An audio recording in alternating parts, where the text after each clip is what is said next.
So this week I want to talk about unexpected roof damages. So these are going to be things that are not quite so obvious. This is one way we kind of separate ourselves during an average inspection, where we're going to look at the soffits, the fascia, maybe see if there's any gaps, especially if you own a home with a lot of tall trees, maybe some overgrown shrubs. This is definitely going to let wildlife on top of your roof, and it's going to cause some issues. While I'm not an expert when it comes to pest control, again, these are things we want to watch out for to make sure it doesn't run up exponential costs for you. So if rodents like squirrels are able to get up on the roof, they can enter in a couple ways. They can enter in through your soffits. They can also enter in through the gap between where your fascia boards are and your roof decking is. There's actually a natural gap there. And if you have a roofing system that's older than 2014, you may not have something called drip edge. If you don't, and there's already a sizable gap, they may be able to get in there. Or these little critters love to chew. And what they'll do is they'll chew a big enough opening to where them and their family can get in there. And then now you're infested with squirrels going inside your attic. There's a couple ways you can take care of this. Obviously, during a re-roofing process, we're going to add drip edge, which is an L-shaped piece of metal that closes that gap. A lot of pest control guys will also do something called gutter exclusions. The gutter exclusions are essentially the same thing as drip edge. It can vary greatly in size. Just making sure you're going honestly above code standards, because it's pretty minimal when it comes to the size of drip edge. I always recommend at least a 2x4 edge. 4 inches going up on your roofing deck, and then 2 inches going over the fascia, and a lot of times overlapping your gutters. That's going to be pretty difficult for them to get through. One other thing you need to watch out for is if you do have gutter guards installed, making sure they're installed properly and tightly.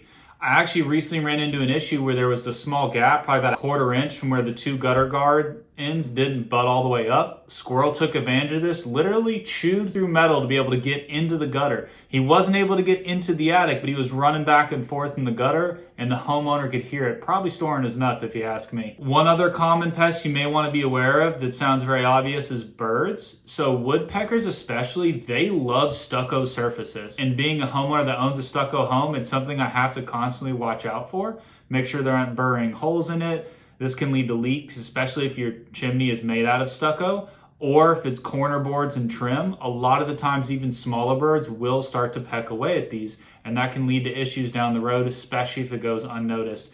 As far as the way to handle it, there's multiple ways. I'm not going to really be knowledgeable enough to give you the exact guidelines. I know the fake owls are pretty decent at keeping away the woodpeckers, but I would definitely consult a pest control specialist to making sure that you're able to get them and keep them away so you're not running into issues. Something also that I'm aware of, I don't see it very often, is a lot of the times birds will actually peck at the granules. Again, it's not something that occurs very frequently, and it's usually vultures.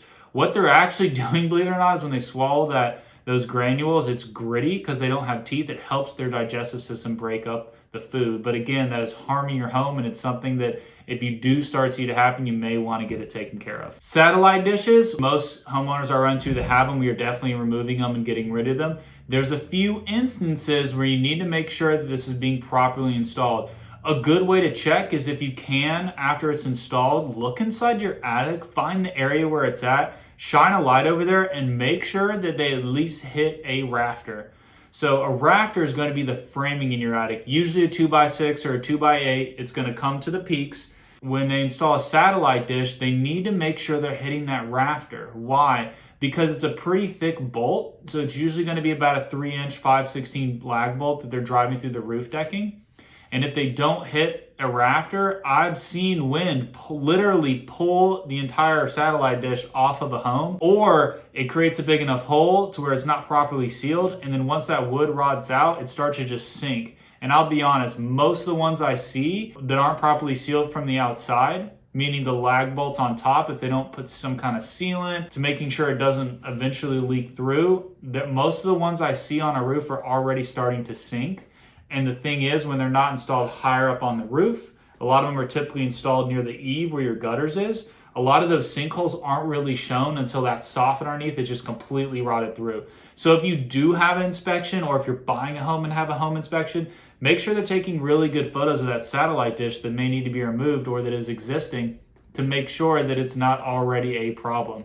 Because I've seen it a couple times where it's completely ripped off, it's leaking inside the home, and lo and behold, the roof is in great condition, but there's a hole in the roof because the satellite dish was just installed to the roof decking. One really important thing, this actually exists on my home as well, is something called a dead valley. So a dead valley is really something that is an architectural issue. It's really just the way the roof is designed.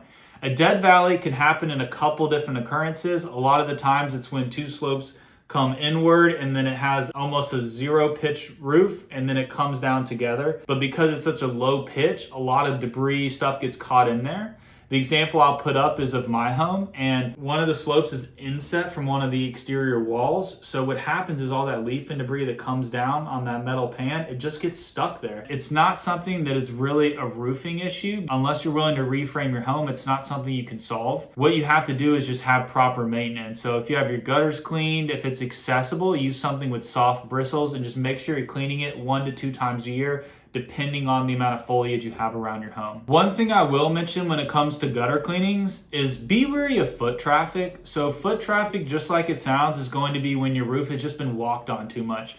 This is going to not be as obvious in the first few years of the roof, but if you're getting your gutters cleaned routinely and they're not using a ladder and they're walking around your roof, that foot traffic is definitely going to add up, especially because most people that are doing this are not necessarily using proper equipment like cougar paws. They're a little more gentle on the shingles.